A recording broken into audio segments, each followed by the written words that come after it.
போன வாரம் காலையில தூங்கி எந்திரிச்சோன்னா செல்லுல டொடக்குன்னு 5000 ரூபாய் வந்துச்சா? ரைட். யாரு பணம்?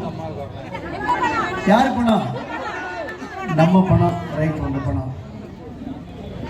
ஒரே ஒரு இப்ப அடுத்த மாசம் 1000 ரூபாய் வருமா? அதுக்கு அடுத்த மாசம் 1000 ரூபாய் வருமா? அதுக்கு அடுத்த மாசம் 1000 ரூபாய் வருமா? வராது. ஆனா அதுக்கு அடுத்த மாசம் எடப்பாடியோட 2000 ரூபாய் வரும். பாருங்க, இது முதல் கேள்வி. ரெண்டாவது கேள்வி கேட்கட்டுமா? இந்த 5000 ரூபாய் வந்தவங்க ஒருவேளை திமுகவோ இங்க இருக்கக்கூடிய காங்கிரஸோ வாக்கு கேட்டு உங்க தெருப்பக்கம் வந்தா ஒன்னே ஒண்ணுதான் கேட்கணும். நான் போன தடவை இந்த கூட்டத்துல சொல்லிட்டு போனேன், ஆட்சிக்கு வந்த உடனே 1000 ரூபாய் தர்றேன்னு சொன்னாங்களா இல்லையா? சொன்னாங்களா இல்லையா? எல்லாம் லேடிஸா வந்திருக்கீங்க, கரெக்டா சொன்னாங்களா? ஆட்சிக்கு வந்ததுக்கு அப்புறம் எத்தனை வருஷம் கழிச்சு இந்த 1000 ரூபாய் கொடுத்தாங்க? 3 வருஷம். அப்ப 3 12 36.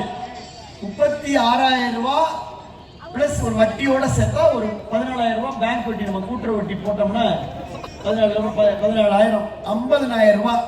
அப்ப உங்களுக்கு பழைய பாக்கி தொடங்குன 5000 ரூபாய் 50,000 ரூபாய் வரணும். வாங்கிக்கங்க. வந்துருமாமா? பழைய வராத ஆள் இருக்கா? நிறைய ஆள். அடேங்கப்பா, 5000 ரூபாய் வரல. அப்பனா உங்களுக்கு 5 வருஷம் அந்த 1000 ரூபாய் வரல, அப்படிதானே? அப்ப 5 வருஷம் 12 60,000 ரூபாய்.